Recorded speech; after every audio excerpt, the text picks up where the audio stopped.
नमस्कार, आप देख रहे हैं खबर उत्तराखंड। मैं हूं आपके साथ तन्वीर। रुक करते हैं खबरों का, लेकिन उससे पहले एक नजर डालते हैं इस वक्त की हेडलाइंस पर। अर्धकुंभ से पहले उत्तराखंड में निर्मल हुई गंगा। नमामि गंगे कार्यक्रम का दिखा असर। नियम तोड़ने पर जनगणना में लगे अधिकारी कर्मचारी को होगी जेल। सहयोग न करने वाले लोगों पर लगेगा जुर्माना। रुड़की में इंजीनियर्स की हड़ताल जारी। 500 करोड़ के कार्य प्रभावित। कैबिनेट मंत्री प्रदीप बत्रा ने समाधान का दिया आश्वासन। उत्तराखंड के 9 जिलों में खेती पर मंडराया संकट। भारतीय कृषि अनुसंधान परिषद की रिपोर्ट में खुलासा। उत्तराखंड में स्मार्ट प्रीपेड मीटरिंग पर जोर। विद्युत नियामक आयोग ने टैरिफ में दी विशेष छूट। देहरादून नगर निगम ने भवन कर वसूली में बनाया रिकॉर्ड। पहली बार 7 करोड़ रुपए के पार। आप देख रहे हैं के न्यूज़, खबरों का सारथी। और अब रुक करते हैं खबरों का। खबर हरिद्वार से है, जहां 2027 विधानसभा चुनाव से पहले उत्तराखंड की राजनीति में बड़ा उलटफेर देखने को मिल रहा है। जहां बीजेपी और निर्दलीय पृष्ठभूमि के 5 से 6 नेता कांग्रेस में शामिल हुए। इस पूरे प्रकरण पर प्रतिक्रिया देते हुए उत्तराखंड सरकार में कैबिनेट मंत्री प्रदीप बत्रा ने कहा कि सभी आना जाना चलता रहता है, जिसे जहां मन कर रहा है वो वहां जा रहा है। 2027 विधानसभा चुनाव के लिए हमारा लक्ष्य निर्धारित है।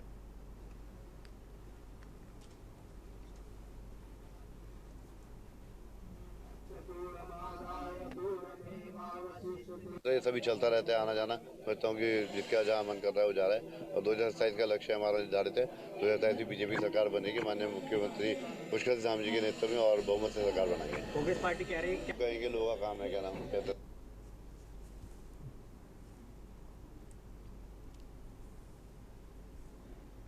और आगे बढ़ते खबरों में, देहरादून में नगर निगम देहरादून के मेयर सौरभ थपलियाल ने शहर को अतिक्रमण मुक्त बनाने के लिए अधिकारियों के साथ बैठक कर सख्त निर्देश दिए हैं। उन्होंने पिछले 1 साल में मुक्त कराई गई नगर निगम का पूरा विवरण मांगा और अवैध कब्जों पर कड़ी कार्रवाई के निर्देश दिए। महापौर ने कहा कि भूमाफिया के खिलाफ तत्काल कार्रवाई की जाए और पार्षदों से प्राप्त शिकायतों पर बिना देरी के कार्रवाई सुनिश्चित की जाए।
और अब खबर देहरादून से है, जहां उत्तराखंड में हाल ही के समय में बढ़ती आपराधिक घटनाओं ने राज्य के शांत वातावरण को प्रभावित करना शुरू कर दिया है। भाजपा प्रदेश प्रवक्ता कुंवर जपेंद्र सिंह ने इस पर चिंता जताई और बताया कि अन्य स्थानों से आए कुछ तत्व प्रदेश में कानून व्यवस्था को प्रभावित कर रहे हैं। कुंवर जपेंद्र ने कहा कि मुख्यमंत्री पुष्कर सिंह धामी के निर्देश पर प्रशासन पूरी तरह सक्रिय है। सत्यापन अभियानों के जरिए आपराधिक मानसिकता वाले लोगों पर अंकुश लगाया जा रहा है।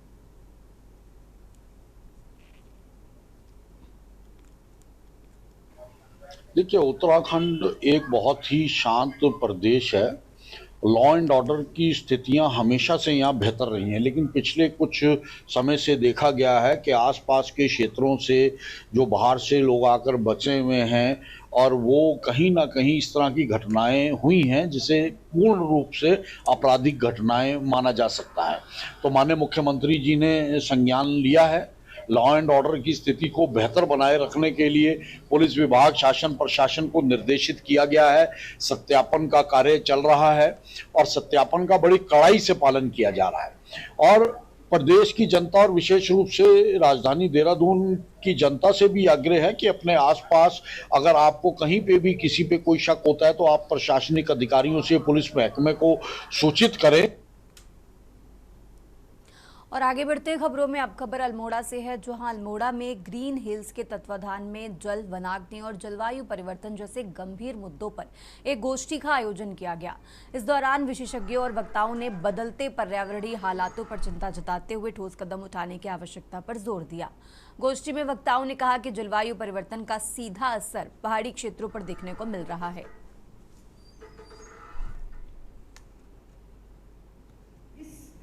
देखिए, इसमें बताना चाहूँगा कि आज मुझे यहाँ आमंत्रित किया गया था वनाग्नि और जल संरक्षण एवं क्लाइमेट चेंज को लेकर इस कार्यशाला में। और आज का जो दिन हमारे लिए है बहुत इम्पोर्टेंट है, क्योंकि आज ऑन दिवस का हम जो आयोजन पूरे जिले में कर रहे हैं, साथ साथ में पूरे उत्तराखंड में इसको किया जा रहा है, जिसमें जो है हमारे ग्रामीण क्षेत्रों में जो खेतों किनारे और जलाया जाता है, जिसमें क्रॉप का रेसिड्यू है, स्टबल है, उसको जलाने की आज हम प्रण लेंगे कि आज के दिन के बाद में उसको नहीं जलाया जाएगा।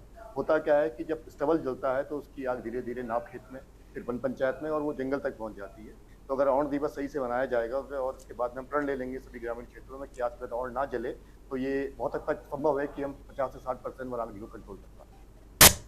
हमारे द्वारा पिछले 4 वर्षों से लगातार वारी विमर्श, जल पर चर्चा का आयोजन किया जाता रहा है, जिसका कि पहला एपिसोड हमने राजेंद्र सिंह जी, जिन्हें कि नोबेल लॉरेट के नाम से जाना जाता है, जल पुरुष के नाम से जाना जाता है, उनके साथ किया था। इस वर्ष हमारे साथ इस चर्चा में हमारे डॉक्टर गजेंद्र पाठक जी हमारे साथ जुड़े हुए हैं। और अब रुक करते हैं अगली खबर का। देहरादून में बढ़ते अपराध और अराजक तत्वों के बढ़ते दुस्साहस पर अब दून पुलिस ने पूरी तरह शिकंजा कसना शुरू कर दिया है। देहरादून और प्रेमनगर क्षेत्र में चल रहे पुलिस के इस एक्शन का असर विकासनगर में भी कल देर रात देखने को मिला, जिसने अपराधियों और नियम तोड़ने वालों में हड़कंप मचा दिया।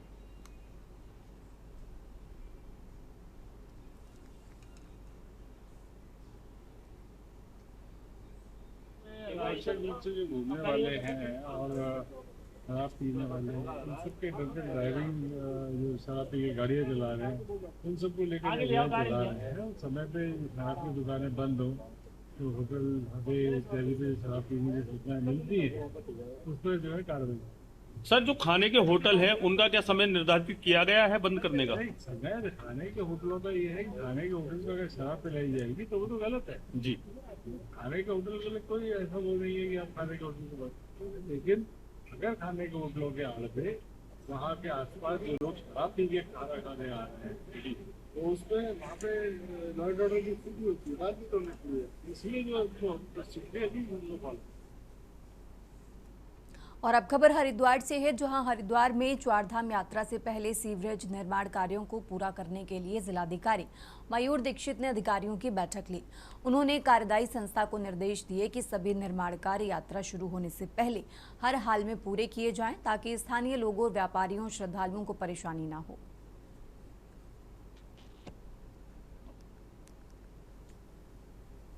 अभी हमारा जो अपर रोड और मेन मार्केट एरिया में जहाँ पर भी सीवर का काम चल रहा है, आज उसकी विस्तृत बैठक की गई और वर्किंग एजेंसी को और कॉन्ट्रैक्टर्स को सख्त बता दिया गया है कि वो चारधाम यात्रा शुरू होने से पहले अपना जो मुख्य हमारे एरिया है वहाँ पर काम कंप्लीट करके रोड्स को रिस्टोर कर लें, ताकि किसी भी व्यापारी वर्ग को या फिर श्रद्धालुओं, पर्यटकों को कोई भी समस्या का सामना न करे। और अब खबर हल्द्वानी से है, जहां तराई पूर्वी वन प्रभाग की डोली रेंज में सागौन तस्करी का बड़ा मामला सामने आया है। एसओजी टीम ने 21 सागौन के लट्ठों से भरी पिकअप जब्त की, जबकि चालक अंधेरे का फायदा उठाकर मौके से फरार हो गया। मुखबिर की सूचना पर ढोराडाम रोड पर घेराबंदी की गई थी, लेकिन चालक वाहन छोड़कर मौके से फरार हो गया। जांच में वन कर्मियों की मिलीभगत की भी आशंका जताई जा रही है।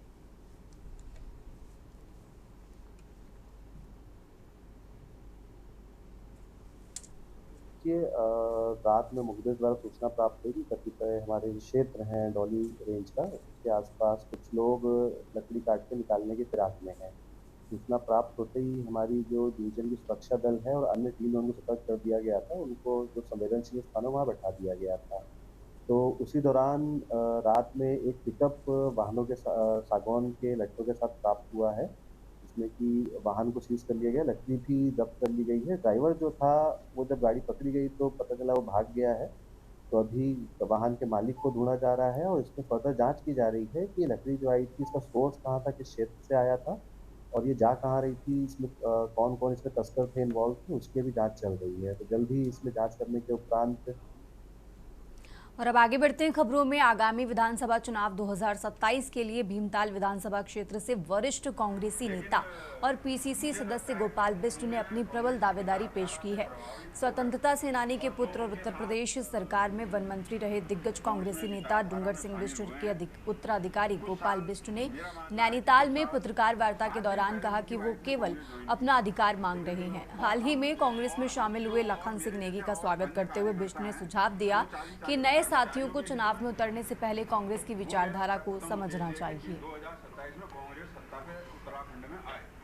सीनियरिटी के हिसाब से और अपने अनुभव के हिसाब से और अपनी पृष्ठभूमि, मेरी जो पैतृक पृष्ठभूमि है उसको देखते हुए मैं वर्तमान में और सन 2022 में भी मैंने प्रबल दावेदारी की थी और 2027 में भी मेरी प्रबल दावेदारी है। उत्तम सिंह जी से मेरी टिकट के संबंध में बातचीत हुई है, मेरी पूर्व में भी हुई थी और हमारे पूर्व अध्यक्ष करण मेहरा जी से मेरी बातचीत हुई और वर्तमान अध्यक्ष सम्मानित माननीय गणेश गोदियाल जी से भी मेरी बातचीत हुई। ये बहुत रोचक चुनावी समर रहेगा जिसमें मैं आश्वस्त हूँ कि कांग्रेस विजय होगी।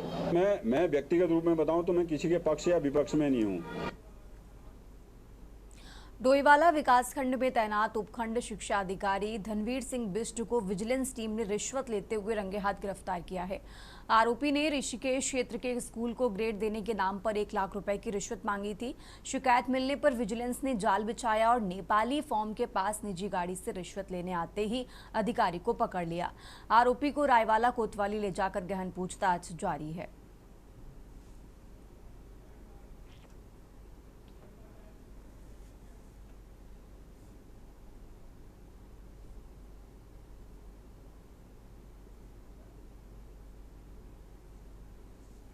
खबरों का सिलसिला लगातार जारी है। फिलहाल यहाँ रुकेंगे एक छोटे से ब्रेक के लिए।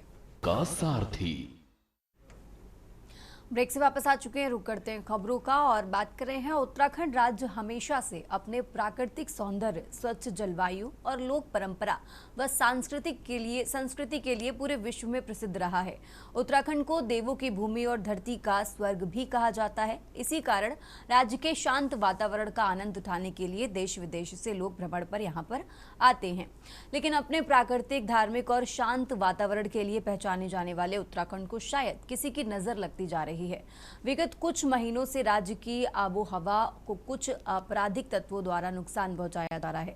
विपक्ष लगातार सरकार और प्रशासन पर आरोप लगाता दिख रहा है और कानून व्यवस्था के बदहाल होने का जिम्मेदार सत्ता पक्ष को ठहराता नजर आ रहा है। इसके बाद आरोप और प्रत्यारोप का सिलसिला शुरू हो गया है। ये रिपोर्ट देखिए।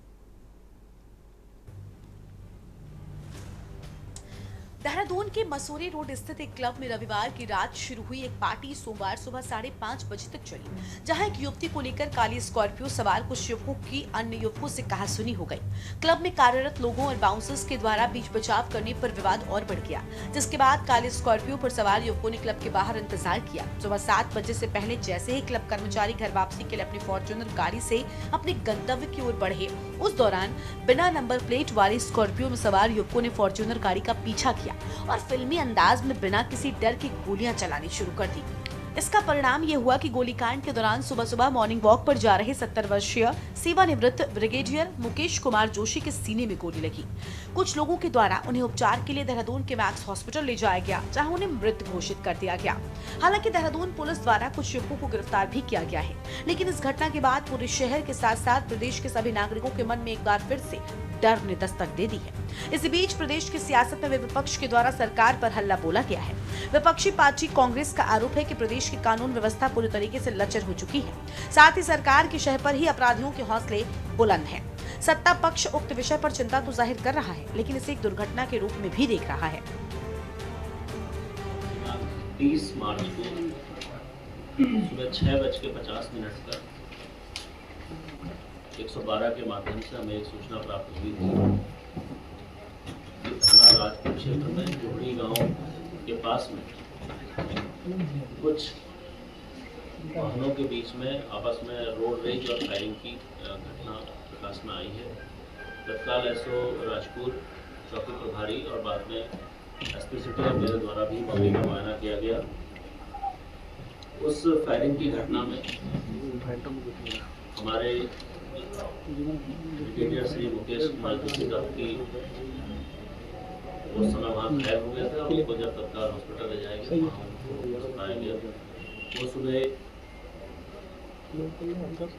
मॉर्निंग वॉक पर निकले थे अपने साथियों के सामने, और इस बीच ये दो गाड़ियों में सवार जो युवक हैं एक दूसरे पर फायरिंग करते हुए और रोड रेज के तहत पीछे से आए और उसी फायरिंग में उसी चपेट में आके उनकी मृत्यु हुई।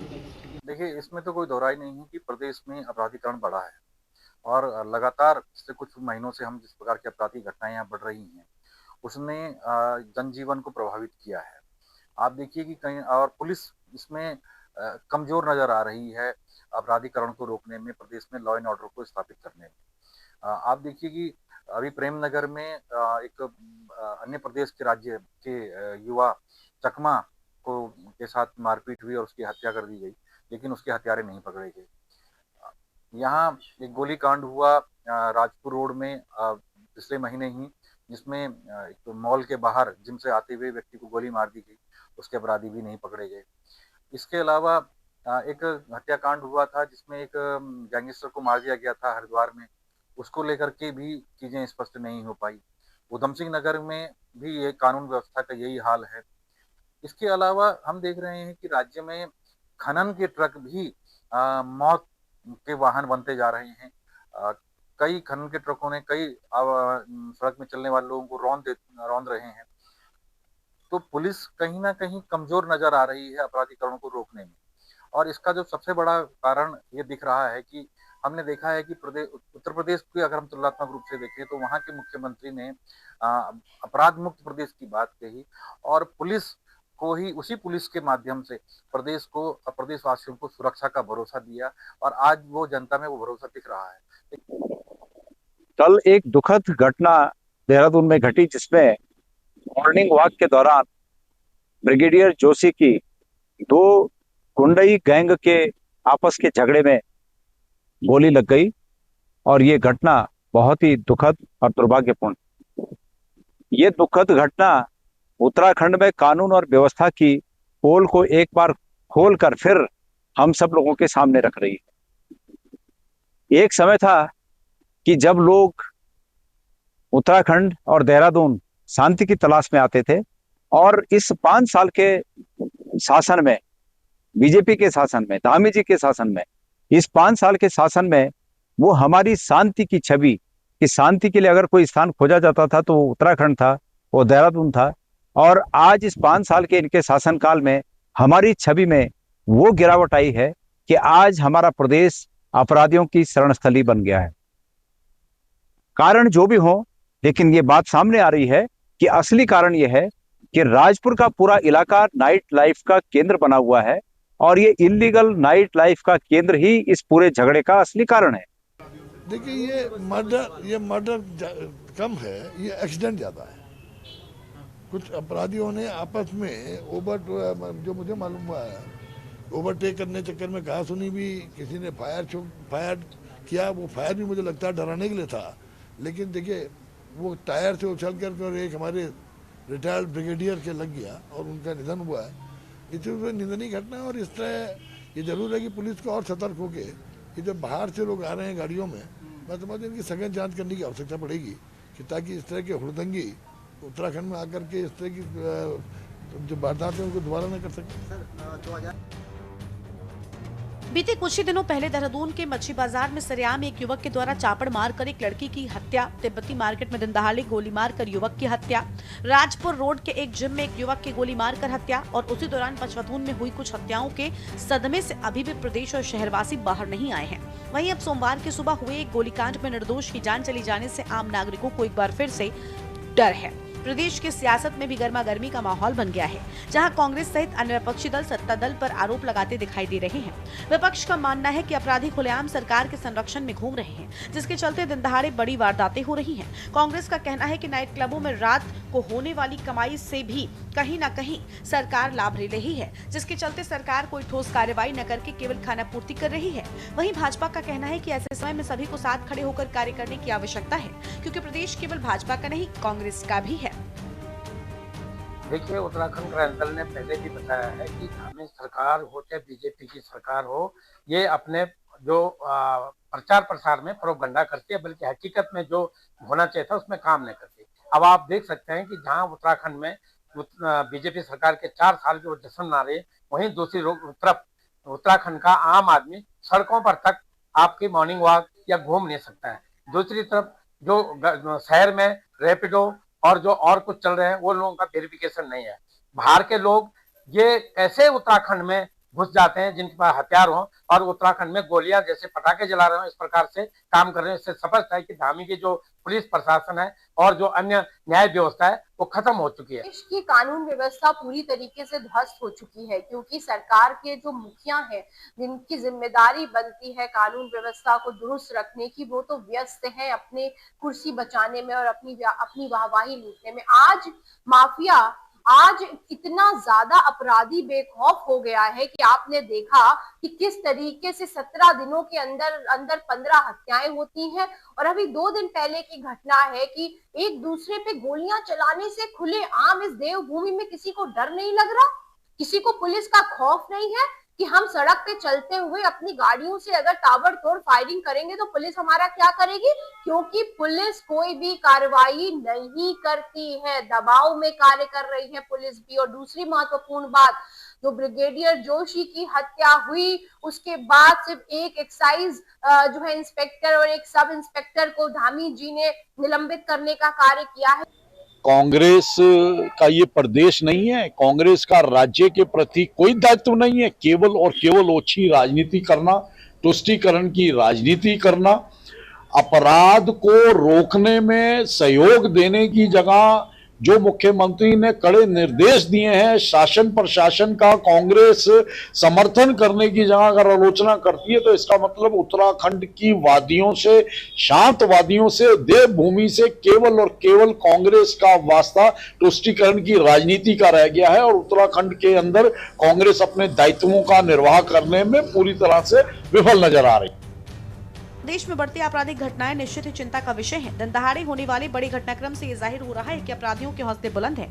हालांकि राज्य सरकार निरंतर ही अपराधियों पर अंकुश लगाने का दावा कर रही है, लेकिन हकीकत इसके विपरीत नजर आ रही है। इसके बावजूद हुई घटनाओं से विषय अभी भी गंभीर प्राप्त हो रहा है। ऐसे में सरकार को ये जरूर जानने की जरूरत है कि किन कारणों से अभी भी अपराधी खुलेआम देवभूमि के देवत्व को दूषित करने में लगे हैं और क्यों देवभूमि कहे जाने वाला राज्य अपराधियों की कर्मस्थली बनता जा रहा है। Uttarakhand desk report.